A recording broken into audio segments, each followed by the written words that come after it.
पासून राज्यामध्ये भाजपचे आमदार गोपीचंद पडळकर यांनी जयंत पाटलांबद्दल केलेलं एक वक्तव्य चांगलं चर्चेत आहे। त्यामुळे गोपीचंद पडळकर हे भानावर येणार आहेत की नाही असा प्रश्न आता निर्माण झालाय। गोपीचंद पडळकरांच्या कार्यकर्त्यांनी विधान भवनाच्या लॉबीत केलेल्या हाणामारीमुळे महाराष्ट्राला बट्टा लागलेला। त्यामुळे आमदार माजलेत असं वक्तव्य मुख्यमंत्री देवेंद्र फडणवीसांनी केलं होतं। पण त्यानंतर सुद्धा जयंत पाटलांवर गोपीचंद पडळकरांनी अश्लाघ्य भाषेत टीका केली।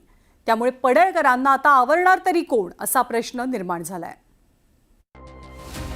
आपल्या सगळ्यांच्या नावाने या ठिकाणी बोललं जातं की हे सगळे आमदार माजले म्हणून, हे सगळे आमदार माजले म्हणून।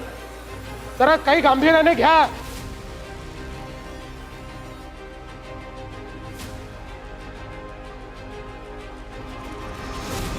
18 जुलैला मुख्यमंत्री देवेंद्र फडणवीस यांनी विधानसभेत सर्वपक्षीय आमदारांना खडे बोल सुनावले होते।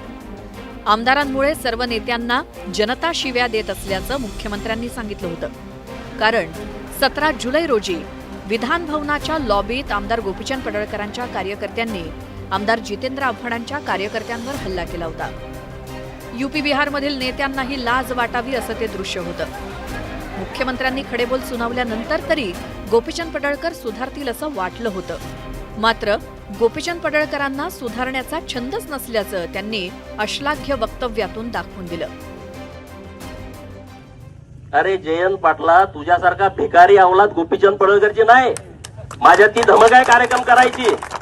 तुझ्यासारखी ती अवलाद नाही। तू राजाराम पाटलांना काढलेली अवलाद मला अजिबात वाटत नाही। काहीतरी गडबड असणार आहे। गोपीचंद पडळकरांच्या अशोभनीय वक्तव्याचे राजकीय वर्तुळात संतप्त पडसाद उमटले। सांगली जिल्ह्यातील जयंत पाटलांच्या कार्यकर्त्यांनी पडळकरांच्या विरोधात आंदोलन केलं।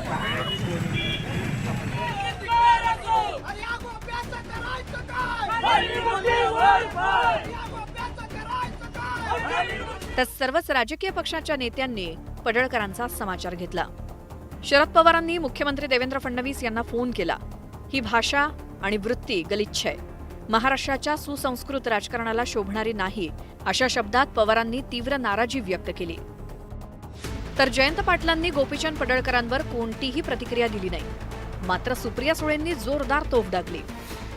सुसंस्कृत मुख्यमंत्र्यांकडून माझी अपेक्षा आहे की ते त्यांच्या टीममधल्या लोकांना जरूर सांगतील हा छत्रपतींचा महाराष्ट्र, शाहू फुले आंबेडकरांचा महाराष्ट्र, कैलासवासी यशवंतराव चव्हाणांचा महाराष्ट्र आहे। त्यामुळे हा सुसंस्कृत महाराष्ट्राला गालबोट लावू नका।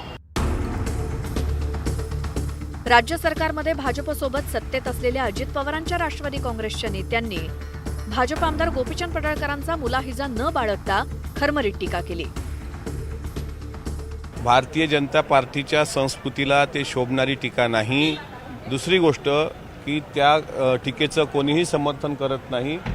अशा पद्धतीनं इतक्या खालच्या पातळीवर मला असं वाटते राज्याचं राजकारण जाता कामा नये। शेवटी जयंत पाटील साहेबांनी, त्यांच्या वडिलांनी खूप मोठा काळ महाराष्ट्राच्या राजकारणाचा पाहिलेला आहे। आमदार गोपीचंद पडळकरांच्या वक्तव्यामुळे भाजपच्या नेतृत्वाला प्रश्न विचारले जात होते। त्यामुळे मुख्यमंत्री देवेंद्र फडणवीस यांनी या सर्व प्रकरणावरती भाष्य केलं। पडळकरांच्या वक्तव्याशी सहमत नसल्याचं मुख्यमंत्र्यांनी स्पष्ट शब्दात सांगितलं। गोपीचंद पडळकरांनी जे स्टेटमेंट केलं ते योग्य आहे असं माझं मत नाही।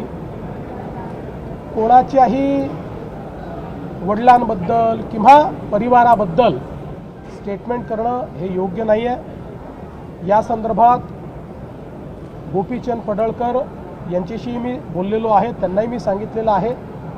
आणि मला शरद पवारांचा फोन आला होता, तेही या संदर्भात माझ्याशी बोलले। मी त्यांनाही सांगितलं की अशा प्रकारचं जे स्टेटमेंट आहे त्याचं आम्ही कधीच समर्थन करणार नाही। मुख्यमंत्र्यांनी फोन केल्यानंतरही गोपीचंद पडळकरांनी माफी मागितलीच नाही। उलट त्यांची मगरुरीच पुन्हा बघायला मिळाली। पवारांनी माननीय देवाभाऊंच्या मातोश्रींच्या वरती जेव्हा खालच्या लेवलला जाऊन टीका केली तेव्हा फोन केलता का? मी तर काय मीडियामध्ये बघितलं नाही।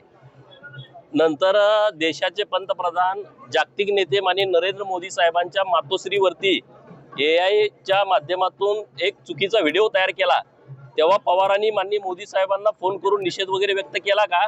हे जरा मला कुठं मीडियात असलं तर दाखवा, मग मी या विषयावरती नंतर बोलतो उद्या। आपल्या वक्तव्याचा राज्यभर निषेध होत आहे, चला उद्या गोपीचंद पडळकरांसारखे आमदार अनेकदा वादग्रस्त वक्तव्य करतात, तर कधी त्यांचे कार्यकर्ते विधान भवनाच्या लॉबीत हाणामारी करतात। यामुळे राज्य सरकारची प्रतिमा डागाळत चालली आहे आणि असं असतानाही सत्ताधारी मात्र बोटचेपी भूमिका घेत असल्याचं बघायला मिळतंय। संतोष गोरे, न्यूज 18 लोकमत, मुंबई।